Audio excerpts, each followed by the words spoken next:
প্ৰসাদ বুলি কি খুৱাইছিল কফি শ্বপত চন্দন মহন্ত আৰু তাৰ কৰ্মচাৰীয়ে ক'লে যে শিৱৰাত্ৰিৰ ক'ত পায় ক'ত খাবা নেকি ৰহন আলীৰ সৈতে মিলি চন্দন মহান্তে কৰিলে নিকৃষ্ট কাণ্ড নিকা ফুৰাবলৈ নিয়াৰ অচিলাৰে হোটেলত ৰাতি ক'লে যে এবাৰ ফুৰিব যাম বাহিৰত তো ফুৰিব যোৱা চলৰে গাড়ীত বহালে এই কিবা এটা গম পালে তাই নামি দিলে যে মোৰ কাম আছে মই যাব নোৱাৰিম তো আনজনী ছোৱালী যিজনী ইয়াক লৈ পেলাই ৰাজগড়ত এটা হোটেলত লৈ গ'ল হোটেলত তাতে আকৌ মানে ফুচলাই পেলাই আৰু তাৰপিছত তাই যেতিয়া হোষ্টেললৈ ঘূৰি যাম বুলি কোৱাত ক'লে ৰাতি হ'ল ইয়াতে থকা ৰাতিপুৱা থৈ যায় সেই ৰাতি তাহাঁতে দুজনে মিলি পেলাই গুৱাহাটী মহানগৰীত জঘন্য ঘটনা গ্ৰেপ্তাৰ হ'ল দুই পাখণ্ড নাম চন্দন মহান্ত আৰু ৰহন আলী দুই লম্পতে এগৰাকী যুৱতীক প্ৰসাদ বুলি খুৱাইছিল অন্য কিবা আৰু এখন হোটেললৈ লৈ যায় কফি শ্বপৰ মালিক চন্দন মহান্ত আৰু কৰ্মচাৰী ৰহন আলীয়ে মিলি কৰিছিল কুকাণ্ড যোৱাকালি ৰাতি 9টা বজাত ছোৱালীজনী কনজ থানাত আহি এজাহাৰ দিলে যে তাইক দুজন ব্যক্তিয়ে লৈ পেলাই তো তাইৰ এজাহাৰৰ ভিত্তিত তদন্ত কৰা হ'ল আৰু তদন্ত কৰি পেলাই উইদিন 3-4 আৱাৰ্ছত আসামী দুজনক কৰায়ত্ব কৰা হ'ল আসামী দুজনৰ নাম চন্দন মহন্ত আৰু ৰহন আলী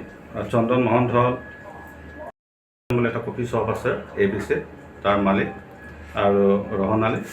তেওঁৰ কৰ্মচাৰী হয় তদন্তত আমি গম পালোঁ যে যোৱা 25 তাৰিখে এই যিজনী আৰু ফ্ৰেণ্ড এজনী এই চন্দন মহন্ত আৰু তাৰ কৰ্মচাৰীয়ে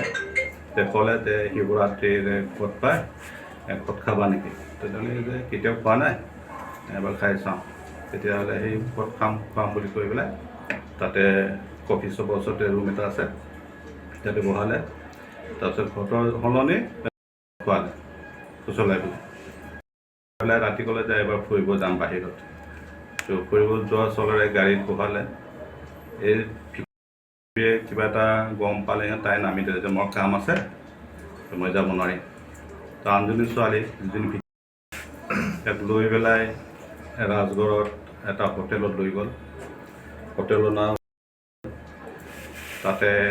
আকৌ মানে ফুচলাই পেলাই আৰু তাৰপিছত তাই যেতিয়া হোষ্টেললৈ ঘূৰি যাম বুলি কোৱাত ক'লে ৰাতি হ'ল ইয়াতে থকা ৰাতিপুৱা থৈ যায় সেই ৰাতি তাহাঁতে দুজনে মিলি পেলাই দুগৰাকী এৰেষ্ট কৰা হ'ল আৰু এৰেষ্ট পালোঁ আমি তদন্ত কৰি আছোঁ আৰু আমি গম পাইছোঁৱেই ইতিমধ্যে যে ঘটনাটো সঁচা হয় আৰু এৰেষ্ট পালোঁ গোটেই ব্যৱস্থাটো স্বীকাৰ কৰিছে যুৱতীৰ এজাহাৰৰ ভিত্তিত গ্ৰেপ্তাৰ হৈ দুই লম্পট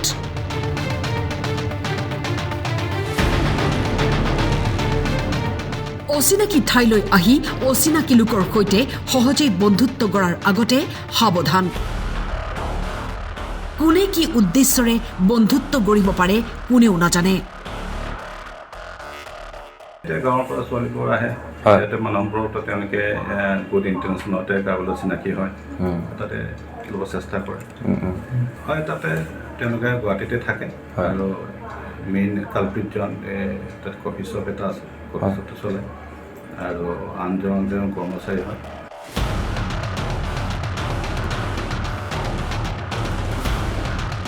গুৱাহাটীৰ পৰা বিক্ৰমজিৎ কলিতাৰ ৰিপৰ্ট টাইম 8